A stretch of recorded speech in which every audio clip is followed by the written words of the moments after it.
بسم اللہ الرحمن الرحیم اللہم صلی علی سیدنا مولانا محمد وآلہ وصحبہ وبارک وسلم۔ آج انشاءاللہ عز و جل سورہ عبسہ اس کی تفسیر بیان کی جائے گی۔ سب سے پہلے اس کا ترجمہ دیکھیں، پھر اس کی انشاءاللہ تفسیر شروع کرتے ہیں۔ بسم اللہ الرحمن الرحیم۔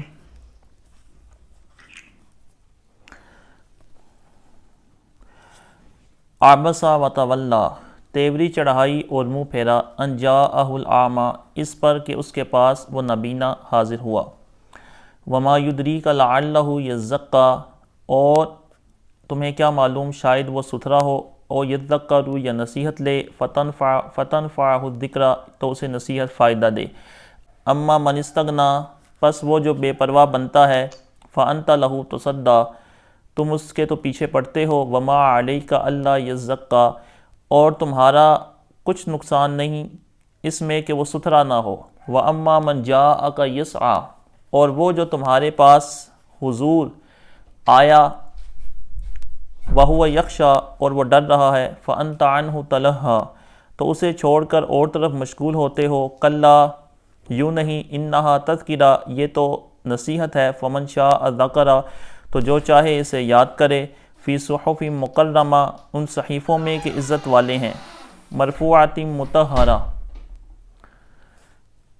بلندی والے، پاکی والے۔ بِأَیْدِی سفرہ، ایسوں کے ہاتھ لکھے ہوئے جو کرم والے، ایسوں کے ہاتھ لکھے ہوئے، کرام بررہ، جو کرم والے، بررہ اور نیکوکار ہیں۔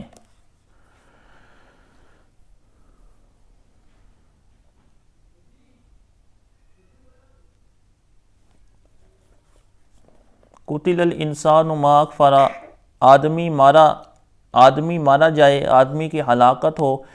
ما اکفرہ، کیا کتنا ناشکرا ہے۔ من ای شیء خلقہ، اس کے رب نے اسے من ای شیء خلقہ، اسے اس نے کس شے سے بنایا، یعنی اللہ رب العزت نے اسے کس شے سے بنایا۔ من نطفۃ، پانی کی بوند سے۔ خلقہ، اسے پیدا کیا۔ فقدرہ، پھر اسے طرح طرح کے اندازوں پر رکھا۔ ثم السبیل یسرہ، پھر اسے راستہ آسان کیا۔ ثم اماتہ فاقبرہ، پھر اسے موت دی، پھر قبر میں رکھوایا۔ ثم اذا شاء انشرہ، پھر جب چاہا اسے باہر نکالا۔ کلا لما یقض ما امرہ، کوئی نہیں، کلا ہرگز نہیں، لما یقض ما امرہ، اس نے ابھی تک پورا نہیں کیا جو اسے حکم ہوا تھا۔ فَلْيَنظُرِ الْإِنسَانُ إِلَىٰ طَعَامِهِ، تو آدمی کو چاہیے کہ اپنے کھانے کو دیکھے۔ أَنَّا صَبَبْنَا الْمَاءَ صَبًّا، کہ ہم نے اچھی طرح پانی ڈالا۔ ثُمَّ شَقَقْنَا الْأَرْضَ شَقًّا، پھر زمین کو خوب چیرا۔ فَأَنبَتْنَا فِيهَا حَبًّا، پھر اس میں اناج اگایا۔ وَعِنَبًا، اور انگور۔ وَقَضْبًا، اور چارہ۔ وَزَيْتُونًا وَنَخْلًا، اور زیتون اور کھجور۔ وَحَدَائِقَ غُلْبًا، اور گھنے باغیچے۔ وَفَاكِهَةً وَأَبًّا، اور میوے۔ مَتَاعًا لَكُمْ وَلِأَنْعَامِكُمْ، تمہارے فائدے کو اور تمہارے چوپایوں کو۔ دیکھو فَإِذَا جَاءَتِ الصَّاخَّةُ، پھر جب آئے گی وہ کان پھاڑنے والی چنگاڑ۔ یوم یفر المرء من اخیہ، اس دن آدمی بھاگے گا اپنے بھائی سے۔ وَأُمِّهِ وَأَبِيهِ، اور اپنے ماں سے، اپنے باپ سے۔ وَصَاحِبَتِهِ وَبَنِيهِ، اور اپنی بیوی اور بیٹوں سے۔ لِكُلِّ امْرِئٍ مِّنْهُمْ يَوْمَئِذٍ شَأْنٌ يُغْنِيهِ، ان میں سے ہر ایک کو اس دن ایک فکر ہے کہ شأن یغنی، کہ بس وہی اپنی جان چھڑائے۔ وجوہ یومئذ مسفرہ، کتنے منہ اس دن روشن ہوں گے۔ ضاحکۃ مستبشرہ، ہنستے ہوئے، خوشیاں مناتے ہوئے۔ ووجوہ یومئذ علیہا غبرہ، اور کتنے ہی چہروں پر اس دن گرد پڑی ہوئی ہوگی۔ ترہقھا قطرہ، ان پر سیاہی چڑھ رہی ہے۔ اولئک ھم الکفرۃ الفجرہ، یہ وہی ہیں کافر بدکار۔ صورت مبارکہ کو سورہ عبسہ کہا جاتا ہے۔ اس کا شان نزول یہ بیان کیا گیا ہے کہ اللہ کے رسول علیہ السلام کی بارگاہ کے اندر کچھ سرداران قریش بیٹھے ہوئے تھے۔ عتبہ شیبہ، ابو لہب، حضرت عباس بن عبد المطلب، اس کے علاوہ ابو جہل، بڑے سرداران قریش حضور علیہ السلام کی بارگاہ میں بیٹھے ہوئے تھے، اور حضور علیہ السلام ان کو دعوت اسلام دے رہے تھے۔ تو اسی اثناء کے اندر ایک صحابی رسول حضرت عبداللہ بن ام مکتوم رضی اللہ تعالیٰ عنہ، جو کہ نابینا تھے، وہ حضور علیہ السلام کی بارگاہ کے اندر حاضر ہوتے ہیں اور آ کے عرض کرتے ہیں، یا رسول اللہ علمنی مما علمک اللہ، مجھے وہ تعلیم دیجئے جو رب نے آپ کو سکھایا، یعنی جو رب نے آپ کو سکھایا ہے مجھے وہ سکھائیے۔ اللہ کے رسول علیہ السلام ان کے ساتھ چونکہ محو گفتگو تھے تو حضور علیہ السلام کو وہ دیکھ تو نہیں سکے، تو اس وجہ سے انہوں نے آ کے حضور چونکہ ان سے کلام فرما رہے تھے سردارین قریش کے درمیان سے، تو اس کے درمیان ہی یہ بات کر دی، تو اللہ کے رسول علیہ السلام کو ان کی یہ بات بہت ناگوار گزری کہ اس طرح حضور علیہ السلام ان کے ساتھ محو گفتگو ہیں اور آ کے انہوں نے اس طریقے سے بات یہ کہا، تو اللہ کے رسول علیہ السلام کو یہ ناگوار گزرا، حضور علیہ السلام نے اپنا چہرہ انور ان سے پھیر لیا، تو اسی پر یہ آیت مبارکہ نازل ہوئیں کہ عبس و تولی، تیوری چڑھائی، یعنی تیوری چڑھانے کا مطلب ہے کہ چہرے کا کے اوپر تھوڑا سا چہرے کا رنگ جو ہے وہ سرخ پڑ جانا اور چہرے کے اوپر غصے کے آثار آنا، اس کو تیوری چڑھانا کہتے ہیں۔ وتولا، اور منہ پھیرا، تو حضور علیہ السلام نے ان سے اپنے چہرے کو پھیرا تھا۔ ان جاءہ الاعمی، اللہ رب العزت نے فرمایا کہ اس پر کہ اس کے پاس وہ نابینا آیا، تو اللہ کے رسول علیہ السلام اس کے بعد حضور علیہ السلام حضرت عبداللہ بن ام مکتوم رضی اللہ تعالیٰ عنہ کا بہت زیادہ اکرام فرمایا کرتے تھے، تو حضور فرماتے جب بھی وہ تشریف لے کے آتے تو حضور علیہ السلام ان کو دیکھتے اور فرماتے مرحبا بمن آتبنی فیہ ربی، فرماتے کہ مرحبا مرحبا اس کو مرحبا کہ جس کی وجہ سے اللہ رب العزت نے مجھ پر عتاب فرمایا۔ دراصل کسی کو ڈانٹنا، کسی کے ساتھ غصے کی دو کیفیتیں ہوتی ہیں، ایک کو عتاب کہا جاتا ہے، دوسرے کو عقاب کہا جاتا ہے۔ عتاب یہ محبوبوں کے ساتھ کیا جاتا ہے اور عقاب جو ہے وہ مجرموں اور ان لوگوں کے ساتھ کیا جاتا ہے کہ جو کہ گناہگار ہوتے ہیں اور جو حد سے بڑے ہوئے ہوتے ہیں، اور جو اپنے محبوب بندوں کے ساتھ کیا جاتا ہے وہ عتاب ہوتا ہے۔ جب بھی اللہ رب العزت اپنے انبیاء کرام کو کسی بات کے اوپر ان کو تنبیہ فرماتا ہے یا اپنے پیاروں کو، اپنے اولیاء کرام کو کسی بات پہ تنبیہ فرماتا ہے، تو وہ دراصل اس کا یہ تنبیہ فرمانا یہ عتاب ہوتا ہے، نہ کہ عقاب۔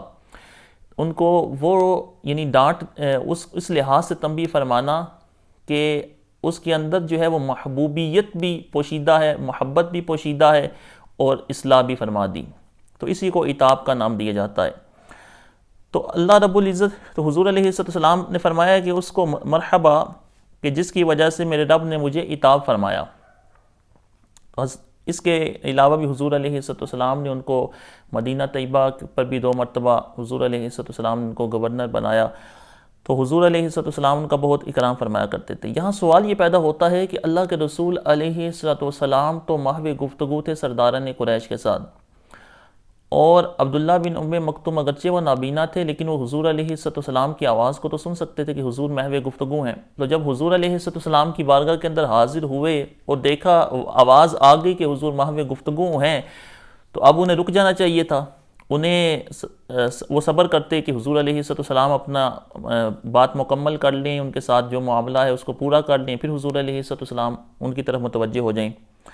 تو اللہ رب العزت نے حضور علیہ السلام کو فرمایا، نہ کہ عبداللہ بن ام مکتوم، جو کہ ظاہری طور پر یہ نظر آتا ہے کہ اصلاح ان کی کرنی چاہیے تھی، کیونکہ جب بھی کوئی 2 لوگ بات کر رہے ہوں، جب کوئی ایک گروپ یا کوئی ایک گروہ محو گفتگو ہو تو تیسرا کوئی بندہ آ کے ان میں اس بات کرے، ان کو انٹرپٹ کرے، تو وہ اسی کو برا کہا جاتا ہے کہ جب 2 لوگ محو گفتگو ہیں، 2 گروہ محو گفتگو ہیں اور تم ان کی آواز کو سن رہے ہو، تو تمہیں چاہیے کہ خاموش ہو جاؤ اور اس وقت تک کا انتظار کرو کہ جب تک ان کی بات مکمل ہو جائے، پھر اس کے بعد تمہاری بات سن لی جائے گی۔ لیکن اللہ رب العزت نے بجائے عبداللہ بن ام مکتوم کو کچھ فرمانے کے، اللہ رب العزت نے اپنے محبوب صلی اللہ علیہ وسلم کو کیوں عتاب فرمایا؟ امام فخر الدین رازی نے تفسیر کبیر کے اندر اس کی ایک توجیہ یہ بیان فرمائی ہے۔ آپ فرماتے ہیں کہ اللہ رب العزت نے عبداللہ بن ام مکتوم ان کا نام لے کر ذکر نہیں فرمایا کہ کس نے یہ کام کیا، کیونکہ یہاں اللہ رب العزت نے ان کے لیے اعمیٰ کا لفظ، نابینا کا لفظ جو ہے وہ استعمال فرمایا، تو نابینا کا لفظ جو ہے وہ تو ویسے بھی ایک عمومی طور پر جب کسی کا نام لیا جاتا ہے، کسی کے بارے میں بیان کرنا ہو، تو ہم یہ نہیں کہتے کہ فلاں نابینا نے یہ کہا ہے، ہم اس کا نام لے کے ذکر کرتے ہیں یا اس کی طرف اشارہ کر دیا جاتا ہے۔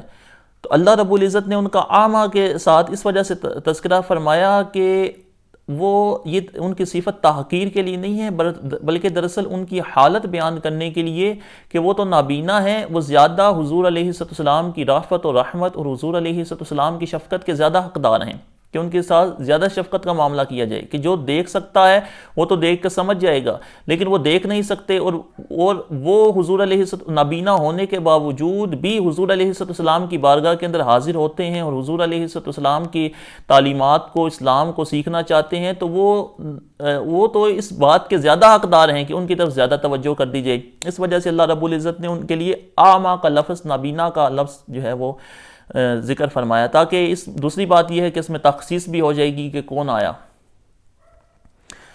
امام فخر الدین رازی نے فرمایا کہ حضور علیہ السلام کو جو اللہ رب العزت نے جو اس آیت مبارکہ کے اندر جو حضور علیہ السلام کو جو اللہ رب العزت نے فرمایا، اس کی وجہ یہ ہے کہ ظاہری واقعے سے یہ اشارہ ملتا ہے، یعنی واقع ظاہری طور پر اس واقعے کو دیکھا جائے تو ایسا لگتا ہے کہ اس میں امیروں کو ترجیح دی جا رہی ہے غریبوں پر، یعنی حقیقتاً ایسا نہیں ہے کہ امراء کو غریبوں کے اوپر ترجیح دی جا رہی ہے، لیکن ظاہری طور پر اس بات کا چونکہ ایہام پیدا ہوتا ہے، اور امراء کی ترجیح غریبوں پر، ان کو ترجیح دینا یہ ایسا ہے کہ جیسے دنیا کو ترجیح دینا یہ دین کے اوپر، کیونکہ جو سرداران قریش ہیں وہ بڑے ہیں، حضور علیہ السلام کو ان کا دعوت اسلام دینے کا مقصد یہ ہے کہ جب وہ اسلام لے کے آئیں گے تو ان کے جو ماننے والے ہیں وہ تو آٹومیٹکلی مومن ہو جائیں گے، وہ بھی ایمان والے ہو جائیں گے کہ وہ اپنے قبیلے کے بڑے بڑے لوگ ہیں، لیکن حضور علیہ السلام کا ارادہ یہ ہے، حضور علیہ السلام کی منشا یہ ہے، لیکن ظاہری واقعے سے یہ ایہام ہوتا ہے تو کہ چونکہ مالدار بھی ہیں، وہ پیسے والے بھی ہیں، ان کا جو ہے رتبہ بھی ان کے قبیلوں کے اندر بڑا ہے، اور وہ ہیں بھی امراء میں سے، اور یہ جو شخص جو ہے وہ حضور علیہ السلام کی بارگاہ کے اندر جو لوگ بیٹھے ہوئے ہیں، اور حضرت عبداللہ بن ام مکتوم نابینا ہیں، اس کے علاوہ جو صحابہ ہیں، اور یہ ان کے پاس مال و دولت بھی بہت تھوڑا ہے، اور ان کے پاس جو ہے وہ اس طریقے سے ان کے پاس رتبہ یا مقام بھی یعنی اپنی قوم کے لحاظ سے موجود نہیں ہے، تو امام فخر الدین رازی نے فرمایا چونکہ اس ظاہری واقعے سے اس بات کا ایہام پیدا ہوتا تھا، اس وجہ سے اللہ رب العزت نے اپنے محبوب صلی اللہ علیہ وسلم کو اس بات سے بھی منع فرما دیا کہ جس بات کو لوگ دیکھ کر اس بات کو ان کو وہم پیدا ہو کہ حضور علیہ السلام امیروں کی طرف زیادہ توجہ فرماتی ہیں اور غریبوں کی طرف کم توجہ فرماتے ہیں، تو اس وجہ سے اللہ رب العزت نے اپنے نبی صلی اللہ علیہ وسلم کو فرما دیا کہ وَلَا تَطْرُدِ الَّذِينَ يَدْعُونَ رَبَّهُمْ بِالْغَدَاةِ وَالْعَشِيِّ يُرِيدُونَ وَجْهَهُ، کہ ان کو اپنی بارگاہ سے دور کبھی مت کرو، یدعون ربهم بالغداة والعشی، جو اپنے رب کو چاہتے ہیں صبح اور شام، یعنی صبح و شام وہ اپنے رب کا نام پکارتے رہتے ہیں، ان کو اپنی بارگاہ سے کبھی دور نہ کرو، یعنی جو آپ کے جو قریبی صحابہ ہیں، جو آپ کی صحبت کے اندر رہنے والے ہیں، جو صبح شام آپ کے پاس ہی رہنے والے ہیں اور دین اسلام کی زیادہ سے زیادہ رغبت رکھتے ہیں، تو ان کی طرف زیادہ سے زیادہ توجہ کرو۔ تو اللہ رب العزت نے چونکہ اس آیت اس لحاظ سے اپنے محبوب صلی اللہ علیہ وسلم کو ان صحابہ کی طرف ان کی توجہ زیادہ مبذول کرانا مقصود تھی، تو اس وجہ سے اللہ رب العزت نے فرما دیا کہ وَمَا يُدْرِيكَ لَعَلَّهُ يَزَّكَّىٰ، کہ تمہیں کیا معلوم شاید وہ لعلہ یزکا، شاید وہ سترے ہوں، او یذکر فتنفعہ الذکرہ۔ یہاں اللہ رب العزت نے یہ بیان فرما دیا کہ یہ کسی کا نصیحت لینا اور کسی کا نصیحت نہ لینا یہ اللہ رب العزت کی مشیت پر موقوف ہے۔ ہو سکتا ہے جن کو آپ نصیحت کر رہے ہوں وہ سرداران قریش وہ ایمان نہ لائیں، لیکن یہ جو صحابی ہے، یہ جو آپ کے قریب صحابہ ہیں، یہ آپ کی نصیحت سے فائدہ اٹھائیں، ان کو آپ کی نصیحت فائدہ دے، تو ان کی طرف زیادہ سے زیادہ توجہ کی جائے۔ تو اس وجہ سے فرمایا وَمَا يُدْرِيكَ لَعَلَّهُ يَزَّكَّىٰ، تمہیں کیا معلوم شاید وہ ستھرا ہو، او يَذَّكَّرُ، یا اسے نصیحت فائدہ دے، او يَذَّكَّرُ، یا وہ نصیحت لے، فَتَنْفَعَهُ الذِّكْرَىٰ، تو اسے نصیحت فائدہ دے۔ اما من استغنا، بہرحال جو بے پرواہ ہوا، تو اس لحاظ سے امام فخر الدین رازی علیہ الرحمہ نے فرمایا کہ اس کی ایک اور آپ نے توجیہ یہ بیان فرمائی کہ حضور علیہ السلام کا وہ ان سرداران قریش کی طرف اعلان، چونکہ حضور علیہ السلام بھی قبیلہ قریش میں سے تھے، اور جو ان کے پاس جو لوگ آئے تھے جو سرداران قریش تھے وہ حضور علیہ السلام کے قبیلے کے تھے، اور ان میں سے کچھ جو ہیں وہ حضور علیہ السلام کے قریبی رشتہ دار بھی تھے۔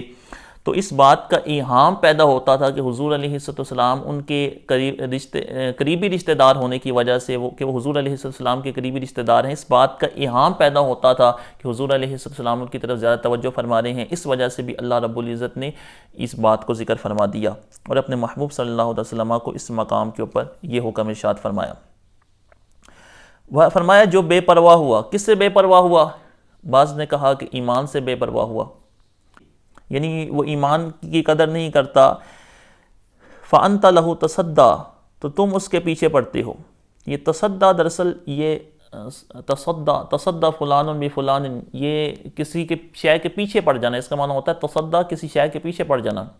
ایسے کہتے ہیں کہ تصدّیٰ فلان بفلان، فلان فلان کے پیچھے پڑ گیا، یعنی کسی شے کی ٹو میں لگ جانا، کسی شے کے در پہ ہو جانا، اس کو تصدّیٰ کا معنی، اس تصدّیٰ کا معنی یہ عربی زبان میں یہ لیا جاتا ہے۔ ایسا کہ ہم اردو میں بھی کہتے ہیں نا کہ یار آپ تو اس بات کے پیچھے پڑ گئے ہو، تو اس کا معنی یہ نہیں ہوتا کہ کسی چیز کے پیچھے چلنا، بلکہ اس کا معنی ہوتا ہے کسی شے کی ٹو میں لگ جانا، کسی شے کی تلاش میں لگ جانا، کہ اس کو حاصل کرنے کی جستجو میں لگ جانا۔ اما من استغنا، بہرحال جو بے پرواہ ہوا، فانت لہو تصدّیٰ، تم اس کے تو پیچھے پڑتے ہو۔ وما علیک الا یزکا، اور تمہارا کچھ نقصان نہیں کہ وہ پاک نہ ہو۔ یعنی حضور علیہ السلام کو اللہ رب العزت نے فرمایا کہ جو استغنا اختیار کر رہا ہے، جس کو دین اسلام کی قدر نہیں، جس کو ایمان کی فکر نہیں، جو دین اسلام کو قبول نہیں کرنا چاہتا، ایمان کو اختیار نہیں کرنا چاہتا، تم اس کے پیچھے جا رہے ہو۔ حضور علیہ السلام سرداران قریش کو حضور علیہ السلام نے دعوت اسلام دی، تو ان آیات مبارکہ کے اندر اللہ رب العزت کا دراصل اس بات کی طرف بھی اشارہ تھا کہ یہ سرداران قریش ان میں سے اکثر ایسے ہی ہیں جو ایمان لانے والے نہیں ہیں، اور ایسا ہی ہوا۔ عتبہ، شیبہ، ابو جہل، اس کے علاوہ جو بڑے بڑے سرداران قریش تھے وہ ایمان لے کے نہیں آئے۔ تو فرمایا کہ اما من استغنا، اللہ رب العزت نے دراصل ان آیات مبارکہ کے اندر ان کی شقاوت قلبی کو بیان کرنا بھی مقصود تھا کہ وہ دل کے کتنے شقی ہیں وہ سرداران قریش، کہ جتنا ان کے پاس مال موجود ہے، جتنا ان کے پاس رتبہ موجود ہے، یہ مال اور رتبہ ان کو اس بات سے ماننے ہیں کہ وہ دین اسلام کو قبول کریں۔ یہ مال اور رتبہ ان کو اس بات سے ماننے ہیں کہ وہ دین اسلام کو قبول کریں، کہ وہ اگر دین اسلام کو قبول کریں تو انہیں معلوم ہے کہ ہماری قوم کے اندر سٹیٹس ہے وہ ختم ہو جائے گا، لوگ کہیں گے یہ تو دین اسلام کو قبول کر گیا ہے، اب یہ ہمارا سردار باقی نہیں رہا۔ ان کو اپنے مال کے اندر بڑا گھمنڈ ہے، اور وہ یہ سمجھتے ہیں کہ اگر ہم دین اسلام کو قبول نہیں بھی کریں گے تو پھر بھی ہم مالدار ہیں، ہمارے پاس ہر چیز موجود ہے، ہمارا کوئی نقصان نہیں ہے۔ تو اس رتبے اور مال کی گھمنڈ کی وجہ سے وہ دین اسلام کو قبول نہیں کر رہے۔ تو فرمایا کہ اما من استغنا، جو بے پرواہ بنتا ہے، کس وجہ سے بے پرواہ بنتا ہے؟ اپنے مال کی وجہ سے، اپنے رتبے کی وجہ سے، اپنے سٹیٹس کی وجہ سے۔ کس سے استغنا اختیار کرتا ہے؟ ایمان سے استغنا اختیار کرتا ہے۔ فانت لہو تصدّیٰ وما علیک الا یزکا، اور تمہارا کچھ نقصان نہیں کہ وہ پاک نہ ہو۔ واما من جاءک یسعی، بہرحال جو تمہارے حضور آیا، یسعی بلکتا ہوا آیا، تمہاری خدمت میں حاضر ہوا، وہو یخشی، اور وہ ڈرتا ہے۔ کس سے ڈرتا ہے؟ یا تو اللہ رب العزت سے ڈرتا ہے، یا ان کفار سے ڈرتا ہے کہ کفار کی ایذا رسانیوں کے باوجود بھی وہ آپ کی بارگاہ کے اندر حاضر ہو جاتا ہے۔ یا وہ مفسرین نے فرمایا کہ یا وہ چونکہ وہ حضرت عبداللہ بن ام مکتوم نابینا تھے، تو یا مفسرین نے فرمایا کہ حضرت عبداللہ بن ام مکتوم چونکہ نابینا تھے تو حضور علیہ السلام کی خدمت میں حاضر ہونے میں انہیں اس بات کا بھی اندیشہ ہوتا تھا کہ راستے میں کوئی ایسا کسی شے سے ٹکرا نہ جاؤں، گر نہ جاؤں، لیکن وہ پھر بھی حضور علیہ السلام کی بارگاہ کے اندر حاضر ہوتے تھے۔ تو اس وجہ سے اللہ رب العزت نے فرمایا کہ وہو یخشی، اور وہ ڈرتا ہے۔ اس سے مراد یہی ہے کہ یا تو اللہ سے ڈرتا ہے یا کفار کی ایذا رسانیوں سے ڈرتا ہے، لیکن پھر بھی خدمت میں حاضر ہوتا ہے۔ اور تیسری مراد یہ ہے کہ وہ اسے راستے کا خوف ہے، پھر بھی حضور علیہ السلام کی بارگاہ کے اندر حاضر ہوتا ہے، لیکن صحیح قول یہی ہے کہ وہ وہو یخشا سے مراد یہی ہے کہ وہ اللہ رب العزت سے ڈرتا ہے، اس کے اندر اس کے دل میں اللہ رب العزت کی ذات کا خوف ہے۔ تو دراصل اللہ رب العزت نے اس خشیت کو بیان کر کے یہ بیان فرما دیا کہ ایمان کو قبول کون کرے گا؟ جس کے دل کے اندر خشیت الہی ہوگی، جس کو ڈر ہوگا، وہی جو ہے وہ آپ کی بارگاہ کے اندر حاضر ہوگا۔ جس کو آخرت کی دن کا ڈر ہوگا، جس کو اللہ رب العزت کی ذات کا ڈر ہوگا، وہ دین کی طرف زیادہ سے زیادہ رغبت اختیار کرے گا۔ اور یہ لوگ تو اپنے مال و دولت کی وجہ سے، اپنے رتبے کی وجہ سے، ان کو کسی شے کا خوف اور ڈر نہیں ہے، اس وجہ سے یہ ایمان لانے والے نہیں ہیں۔ فَأَنْتَ عَنْهُ تَلَہَّا، تو تم اسے چھوڑ کر اور طرف مشغول ہوتے ہو۔ تلہا اصل میں یہ تلہا تھا، تلہا لاہیہ یعنی شیء سے، لاہیہ یہ لہو و لعب جس کو کہتے ہیں نا، یہ اسی سے ہے، لہو و لعب۔ لاہیہ کا معنی ہوتا ہے کہ وَمَا الْحَيَاةُ الدُّنْيَا إِلَّا لَعِبٌ وَلَہْوٌ۔ لہو کا معنی ہوتا ہے فضول چیز، یا جیسے کہتے ہیں لاہیہ یعنی شیء، یہ وہ بندہ فلاں شے سے جو ہے وہ بیزار ہوا، یا لاہیہ فی الشیء فلاں شے کے اندر مشغول ہو گیا۔ تو فَأَنْتَ عَنْهُ تَلَہَّا، تم اسے چھوڑ کر اور طرف مشغول ہوتے ہو۔ ان تلہا کا معنی ہوتا ہے، ایک ہوتا ہے لہو فی الشیء، لہو فی الشیء کا معنی ہوتا ہے کسی شے کے اندر مشغول ہو جانا، ایک ہوتا ہے لہو عن الشیء۔ لہو عن الشیء کا مطلب ہوتا ہے کہ اس شے کو چھوڑ کر دوسری چیز کی طرف مشغول ہو جانا۔ تو اللہ رب العزت نے فرمایا فَأَنْتَ عَنْهُ تَلَہَّا، یعنی ان تلہا فرمایا کہ اس کو چھوڑ کر دوسری جانب مشغول ہو جاتے ہو۔ کلا انہا تذکرہ، فرمایا کلا، یہ کلمہ اس کو ردا کہتے ہیں، انہا تذکرہ، فرمایا ہرگز نہیں، یعنی یوں نہیں، ایسا نہیں، انہا تذکرہ، بے شک یہ نصیحت ہے۔ انہا سے مراد یہ لیا گیا ہے کہ انہا سے مراد یا تو یہ سورۃ مبارکہ کی آیتیں ہیں، کیونکہ ہا ضمیر اگر مراد لی جائے قرآن کی طرف، انہا تذکرہ، کہ بے شک یہ قرآن نصیحت ہے، تو قرآن مجید لفظ تو یہ تو مذکر ہے، تو اللہ رب العزت نے مونس کی ضمیر ارشاد فرمائی، تو مفسرین نے فرمایا کہ ہا ضمیر سے مراد ہے آیات القرآن، قرآن مجید کی آیات، یا اس صورت مبارکہ کی آیت، یا یہی ہذہ سورہ، کلا انہا یعنی ان ہذہ سورہ تذکرہ، کہ یوں نہیں بلکہ یہ صورت یہ نصیحت ہے، انہا تذکرہ، یعنی ہا ضمیر سے مراد یہ صورت ہے، یہ آیات ہیں، تذکرہ نصیحت ہیں، کس کے لیے؟ فمن شاء ذکرہ، تو پس جو چاہے وہ نصیحت حاصل کرے، کہ یہ صورتیں تو نصیحت ہیں، نصیحت دینے والی ہیں، فمن شاء ذکرہ، اور ذکرہ کی ہو ضمیر سے مراد ہے قرآن مجید، تو چونکہ یہ صورتیں بھی یہ قرآن مجید کا ہی حصہ ہیں، تو یہ صورتیں نصیحت ہیں، فمن شاء ذکرہ، تو جو چاہے اس قرآن سے نصیحت حاصل کرے، فی صحف مکرمہ،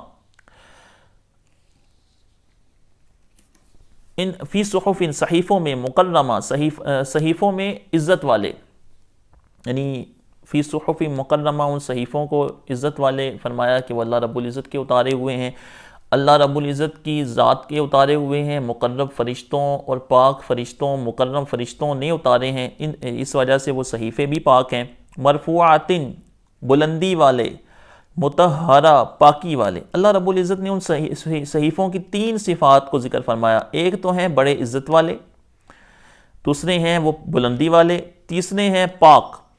وہ صحیفوں کا مکرم ہونے کا معنی یہ ہے کہ ان کے اندر جو کچھ لکھا ہوا ہے وہ پاک ہے، اس وجہ سے وہ صحیفے بھی پاک ہیں۔ مرفوعات کا معنی یہ ہے کہ وہ بلندی والے، کہ وہ لوح محفوظ سے آئے، وہ لوح محفوظ سے جو ہے وہ دنیا کے اندر بلندی کے مقام سے دنیا کے اوپر آئے ہیں، اس وجہ سے وہ بلندی والے ہیں۔ یا تو بلندی سے مراد وہ سمت کی بلندی مراد ہے کہ وہ اوپر سے نیچے آئے ہیں، لوح محفوظ سے وہ ان کو زمین پر اتارا گیا ہے، یا مرفوعات بلندی سے مراد ان کے رتبے کی بلندی مراد ہے کہ وہ اپنی شان و عظمت کے اندر، اپنے رتبے کے اندر وہ صحیفے بہت بڑے ہیں، تو اس وجہ سے ان کی رفت سے مراد یہ والی رفت ہے۔ مطہرہ، وہ پاک ہیں، وہ پاک ہیں، مطہر، تو اس وجہ سے اللہ رب العزت نے فرمایا کہ وہ پاک ہیں، تو اب جب صحیفے پاک ہیں تو ان کو چھوئے گا بھی وہی شخص جو پاک ہو۔ تو اس کا معنی یہ ہے کہ فرشتے بھی مکرم ہیں، فرشتے بھی بلند مقام پر ہیں، اور فرشتے بھی پاک ہیں۔ وہ لا یمسہ الا المطہرون، اللہ رب العزت نے فرمایا کہ اس قرآن کو نہیں چھوئے گا، نہیں چھو سکتا مگر وہی جو پاک ہیں۔ مطہرون یہ عام ہے، اس سے مراد یہ ہے کہ پاک، وہ شخص پاک کس طرح ہوگا کہ وہ ایمان والا ہو، اور مطہر پاک اور جو ایمان والا ہو، اس کے اوپر بھی آگے ایک اور قید لگا دی کہ وہ حالت وضو کے اندر ہو، وہ حالت جنابت سے پاک ہو۔ اس لحاظ سے بھی پاک کی مراد ہے کہ وہ صحیفے چونکہ مطہر ہیں، اس وجہ سے ان کو چھوڑنے کے لیے ایمان ضروری ہے۔ اگر ایمان موجود ہے تو اس کے بعد اس کا حالت وضو کے اندر حالت جنابت سے پاک ہونا ضروری ہے۔ بِأَيْدِي سَفَرَا،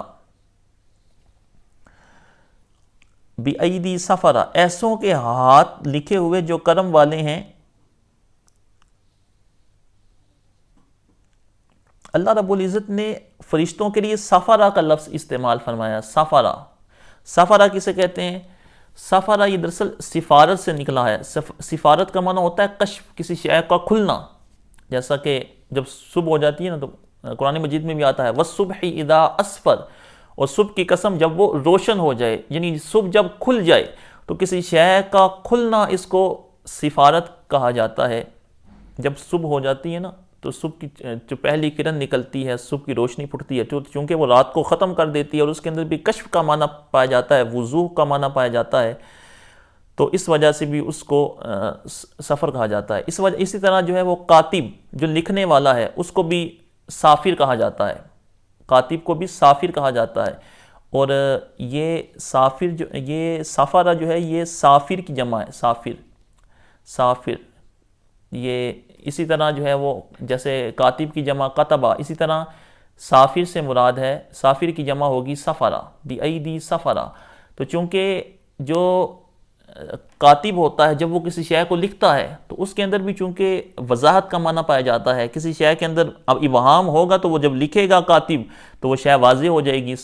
جب اس نے جو کچھ لکھا ہے اس کے اندر بالکل صفائی ہوتی ہے کہ وہ جو کچھ لکھ رہا ہے اس کے اندر کشف کا، وضوح کا معنی جو ہے وہ بڑے اچھے طریقے سے پایا جاتا ہے۔ اسی طرح اس لیے کاتب کو بھی سافر کہہ دیا جاتا ہے۔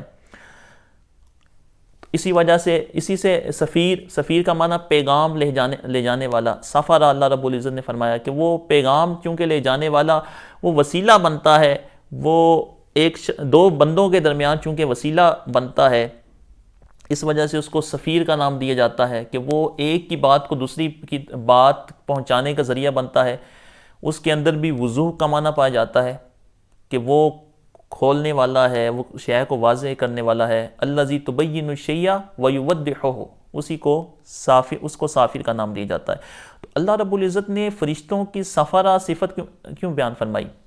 یہاں ایک اور قاعدہ بھی بیان کیا گیا ہے کہ جب بھی کسی بھی سیغہ جب فاعل کے وزن پر آئے تو اس کی جو بھی سیغہ فاعل کے وزن پر آتا ہے اس کی جو جمع ہے وہ فاعلتن کے وزن پر آ سکتی ہے، جیسے کاتب سے کتبہ، سافر سے سفرہ، فاجر سے فجرہ، اسی طرح ہے بِأَيْدِي سَفَرَا، اسی سے ہے سفرہ۔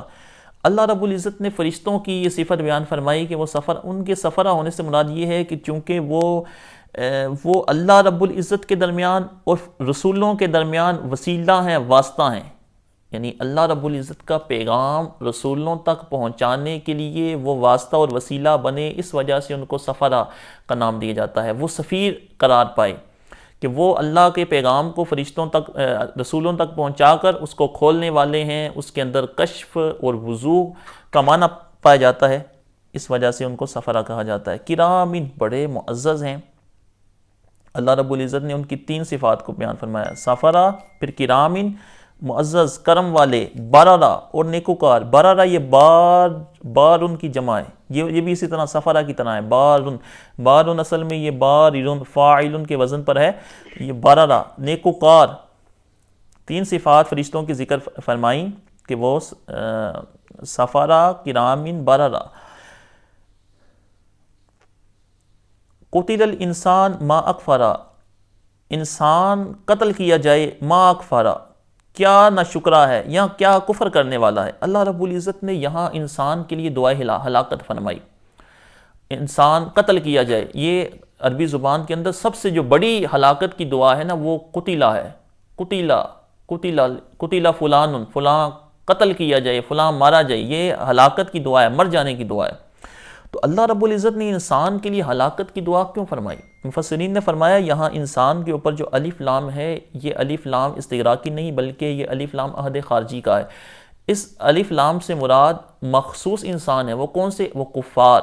وہ کفار جو کہ دین سے منہ پھیرے ہوئے ہیں اور اب سرکشی کے اندر مبتلا ہیں اور اللہ رب العزت کی حدود کو پامال کر رہے ہیں، وہ انسان مراد ہیں۔ وہ انسان مراد نہیں جو نیکوکار ہیں، جو نیکیوں کے اندر مشغول ہیں، ایمان والے ہیں، کہ ان کے اندر تو انبیاء کرام بھی آتے ہیں، صحابہ بھی آتے ہیں، اولیاء بھی آتے ہیں۔ اللہ رب العزت ان کے لیے ہلاکت کی دعا نہیں فرما رہا، بلکہ الف لام جو ہے وہ عقد خارجی کا ہے، مراد خاص انسان وہ کفار ہیں۔ وہ کیوں قتل کیے جائیں؟ ما اکفرا، وہ اس وجہ سے وہ قتل کیے جائیں، وہ مارے جائیں، ان کو اللہ رب العزت نے دعائے ہلاکت ان کے قتل کی اس وجہ سے فرمائی کہ سب سے کبھی ترین فعل کا وہ ارتکاب کر رہے ہیں۔ وہ سب سے کبھی ترین فعل کیا ہے؟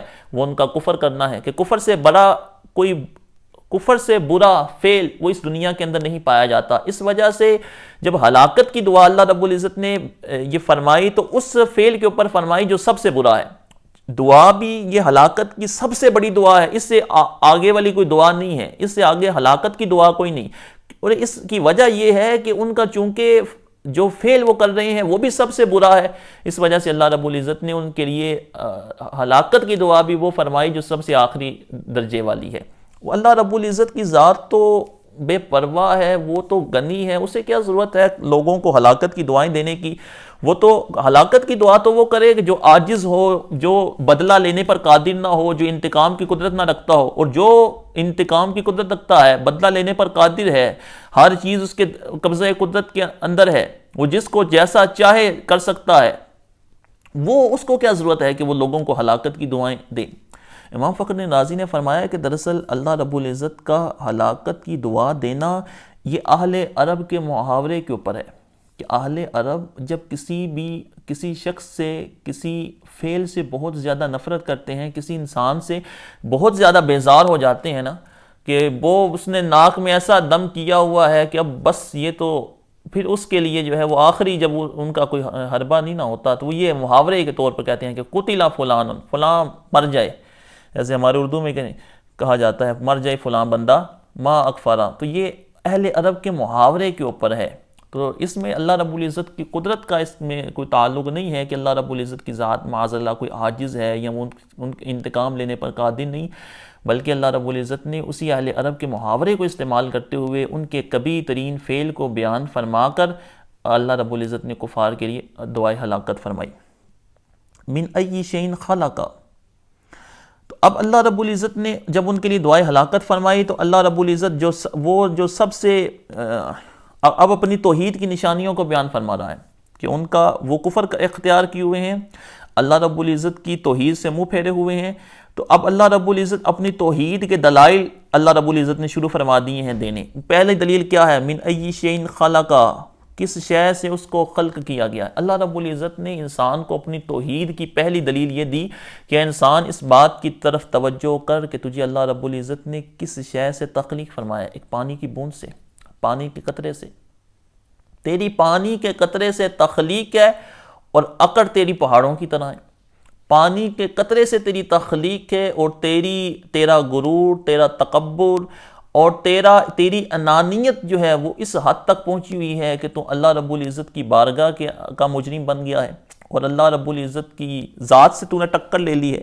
من ای شیء خلق، اپنی تخلیق کو تو دیکھ، من نطفۃ، نطفے سے ہے، خلقہ فقدر، اس ایک پانی سے، اس ناپاک پانی سے اللہ رب العزت نے تجھے خلق کیا، خلقہ تجھے تخلیق فرمایا، فقدر پھر طرح طرح کے اندازوں پر بنایا۔ طرح طرح کے اندازوں پر بنانے سے مراد یہ ہے کہ انسانوں کی صورتیں مختلف ہیں، ان کے حالات مختلف ہیں، ان کی کیفیات مختلف ہیں، ہر ایک بندہ جو ہے وہ دوسرے بندے سے جدا ہے، اس کی جسمانی ساخت، اس کا ظاہر، اس کا باطن، ہر ایک کا دوسرے سے جدا ہے۔ تو فقدر سے مراد جو ہے وہ یہی ہے کہ طرح طرح کے اندازوں سے بنایا۔ پہلی دلیل اپنی توحید کی یہ بیان فرمائی کہ انسان اپنی پیدائش کی طرف ہی غور کر لے۔ اولم یر الانسان انا خلقناہ من نطفۃ، کیا انسان نے یہ نہیں دیکھا کہ ہم نے اسے ایک نطفے سے پیدا کیا، ایک ناپاک پانی سے اس کی تخلیق ہے، اور جب اللہ رب العزت نے اس ایک پانی سے اس کو تخلیق فرما دیا، پیدا فرما دیا، تو اب اس کی اکڑ کیسی؟ اب اس کی اکڑ کیسی؟ وہ کس بات کے اوپر اترا رہا ہے؟ اگر وہ اپنی تخلیق کی طرف غور کرے گا تو اس کو اس بات کی طرف دھیان چلا جائے گا کہ میں کتنا عاجز ہوں، میں کتنا مجبور ہوں، اور اللہ رب العزت کی قدرت کتنی کامل ہے۔ ثم السبیل یسرا، پھر اس کی سبیل کو آسان کیا۔ سبیل سے مراد مفسرین نے فرمایا یا تو یہ مراد یہ ہے کہ اللہ رب العزت نے اس کو ماں کے پیٹ کے اندر اللہ رب العزت نے آسانی دی کہ اس کی پیدائش بڑی آسانی سے ہو گئی، اس کی پیدائش بڑی آسانی سے ہوگی کہ اللہ رب العزت نے ایک محفوظ مقام کے اندر اس کو رکھ دیا، پھر اس محفوظ مقام میں رکھنے کے بعد بڑا آسان راستے سے اس کو اللہ رب العزت دنیا میں لے آیا۔ ثم اماتہ فاقبرہ، اب انسان کی تخلیق سے لے کر اللہ رب العزت نے اس کی وفات تک اس کو توجہ دلا دی۔ اپنی پیدائش کو دیکھ، پھر اپنے ماں کے پیٹ میں رہے جانے کو دیکھ، پھر کیا اس کے بعد زندگی گزارنے کے بعد ثم اماتہ، اب اللہ رب العزت نے فرمایا کہ پھر اسے موت دے دی۔ فاقبرہ، پھر اسے قبر میں ڈال دیا۔ اب اللہ رب العزت نے اس کی تیسری حالت کو بیان فرمایا، ثم اماتہ فاقبرہ ثم اذا شاء انشرہ۔ یہاں اللہ رب العزت نے تین صفات ذکر فرمائیں، ایک اماتت ہے، دوسری اقبار ہے، تیسری انشار ہے۔ اب ان تینوں چیزوں کے اندر، ان دو چیزوں کے اندر اگر دیکھا جائے تو اللہ رب العزت نے انسان کو یہاں اس کی عظمت کی طرف بھی توجہ دلائی ہے کہ اللہ رب العزت نے انسان کو موت دی ہے۔ ثم اماتہ، پھر اسی نے اس کو موت دی۔ اب اسی طرح انسان کی زندگی کے فوائد ہیں، اسی طرح انسان کی موت کے بھی فوائد موجود ہیں۔ پھر اس کو موت دی، فاقبرہ، پھر اس موت دینے کے بعد اس کو قبر بھی دی، قبر میں بھی ڈالا۔ ایسا نہیں کہ آزاد چھوڑ دیا کہ چرند پرند کھا جائیں، شیر بکری، شیر دوسرے درندے کھا جائیں اس کو، بلکہ اللہ رب العزت نے انسان کو عزت عطا فرمائی۔ اس کے مرنے کے بعد اس کو قبر میں اتارنے کا حکم فرمایا کہ قبر میں اتارنے سے انسان کا عزت ہے، اس میں انسان کا اکرام ہے۔ فاقبرہ، پھر اس کو قبر میں اتارا۔ ثم اذا شاء انشرہ، پھر جب چاہا انشرہ، اسے باہر نکالا۔ اب اللہ رب العزت نے ان آیات مبارکہ کے اندر اس کی اماتت، اس کے اقبار، اس کے انشار کو بیان فرمایا۔ کلا لما یقضی ما امرہ، تو فرمایا کہ نہیں، لما یقضی ما امرہ، اس نے ابھی تک وہ وعدہ پورا نہیں کیا جو اسے حکم ہوا تھا۔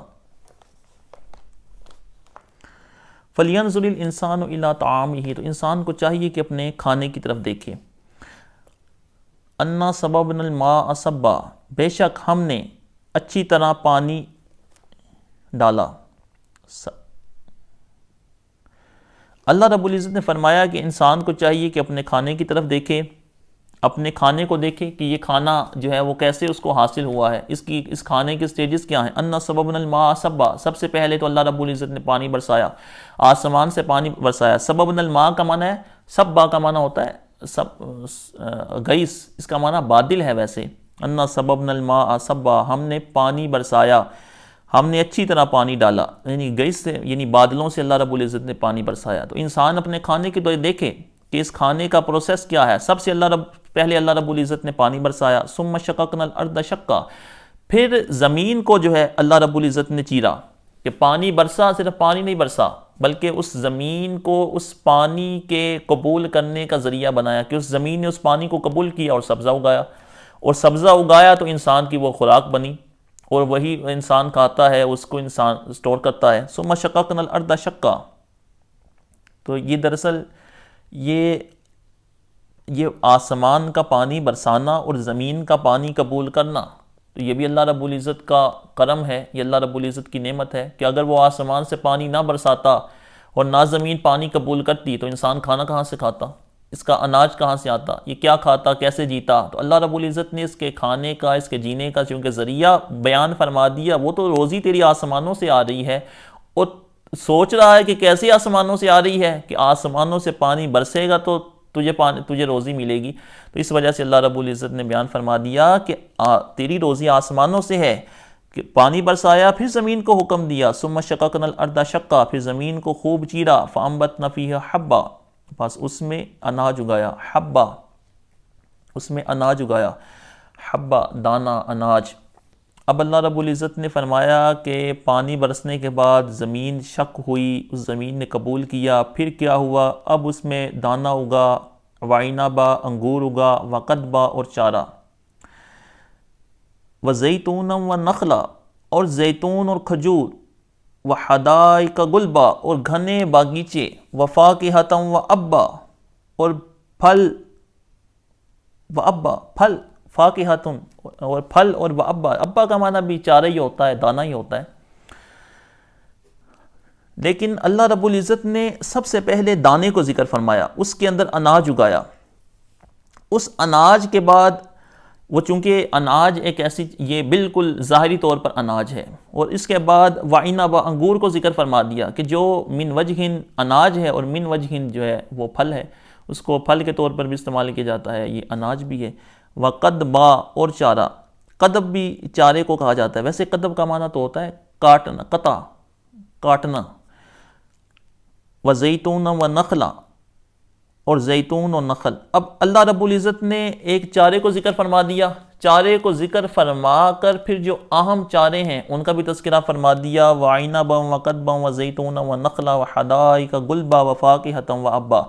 اب یہ سارے اسی چارے کے اندر یہ چیزیں آتی ہیں، انگور، چارہ، زیتون، کھجور، اور چونکہ انسان کے بہت زیادہ منافع کی چیز ہیں، اس وجہ سے اللہ رب العزت نے تخصیص کے ساتھ ان کو بیان فرما دیا، وفاکہۃ وابا۔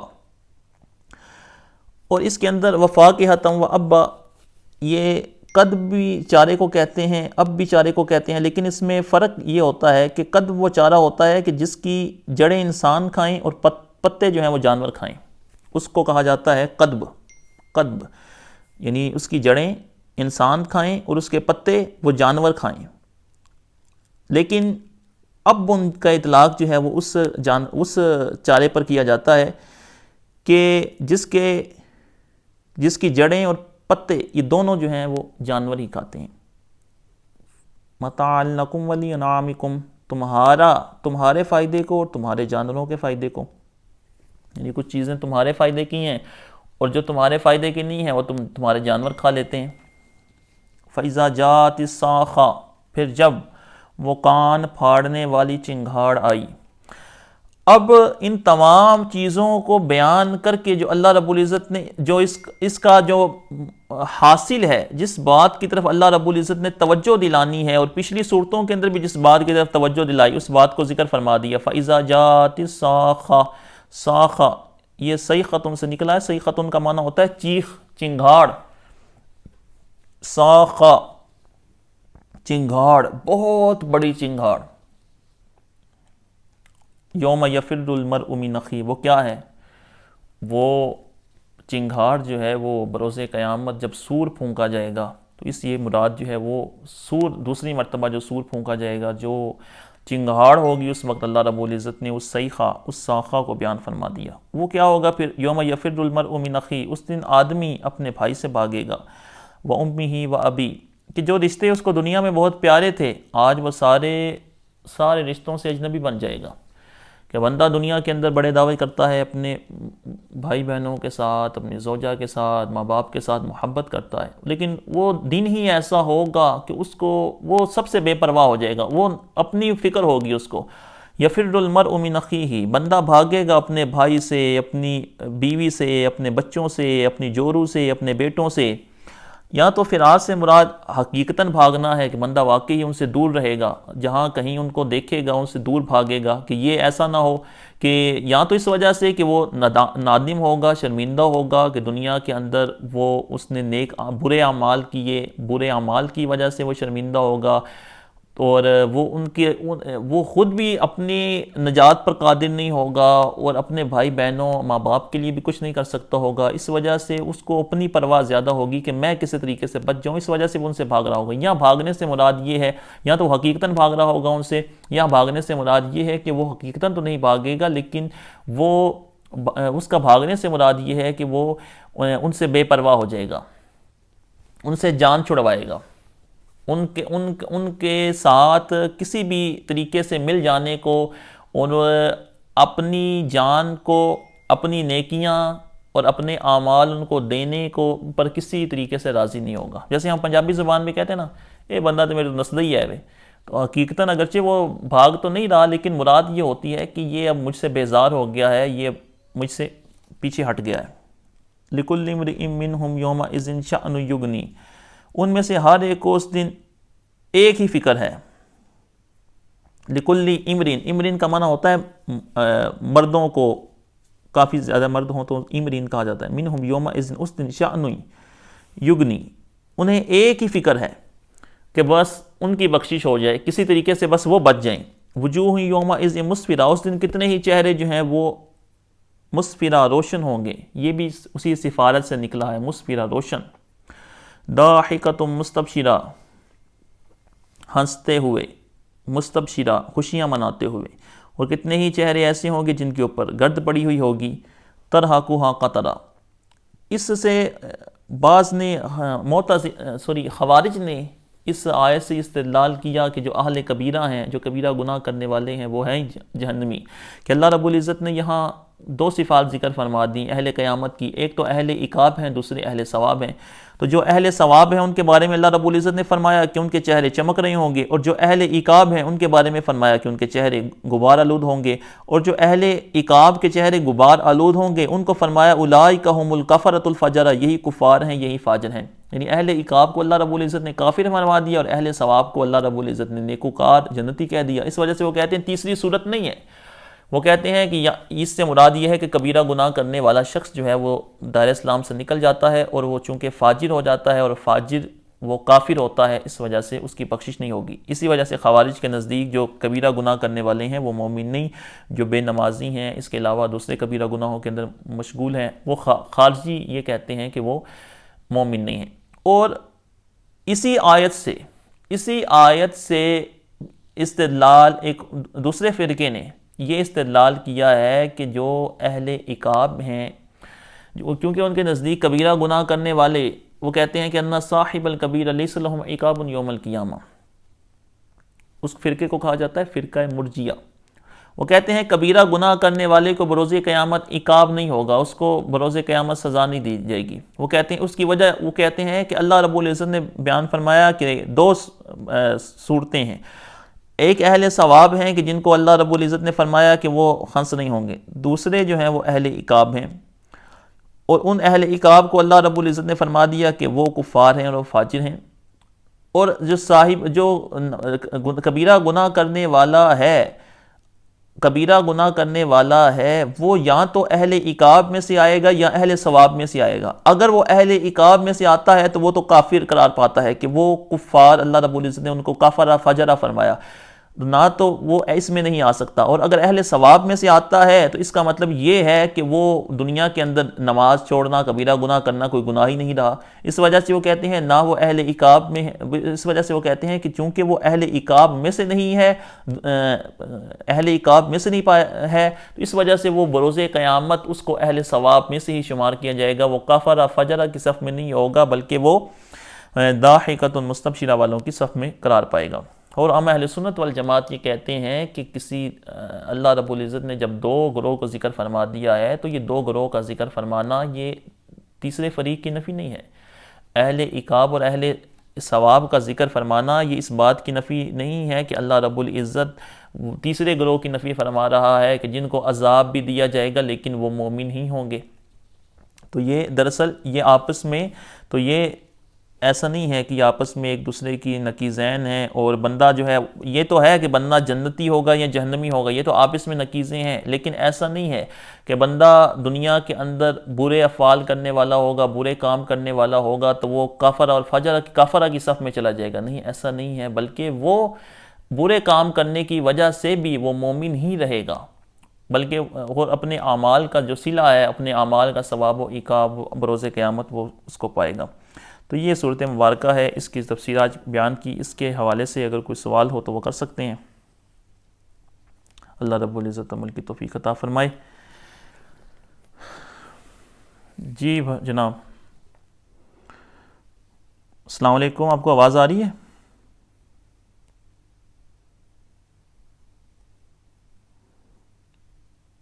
السلام علیکم. السلام. جی اس کے حوالے سے کوئی آج کے درس کے حوالے سے سوال کرنا چاہیں؟ بس جزاک اللہ، بہت اچھا درس ہوا ہے. جزاک اللہ. اللہ آپ کو جزائے خیر. آمین. جی انشاءاللہ عز و جل کل اب سورہ نازیات کی تفسیر ہوگی. جو ابھی نئے جو داخلے ہوئے ہیں، جو احباب آئے ہیں، ان سے میں گزارش کروں گا کہ جو پچھلے جو اسباق ہیں وہ یوٹیوب پر موجود ہیں، ان کو بھی ساتھ ساتھ دیکھتے چلے جائیں، اور جو ساتھ جو آ رہے ہیں ان کی بعد میں ریکارڈنگ اس کو بھی ضرور سنا کریں، تو انشاءاللہ عز و جل اس سے بہت فائدہ ہوگا.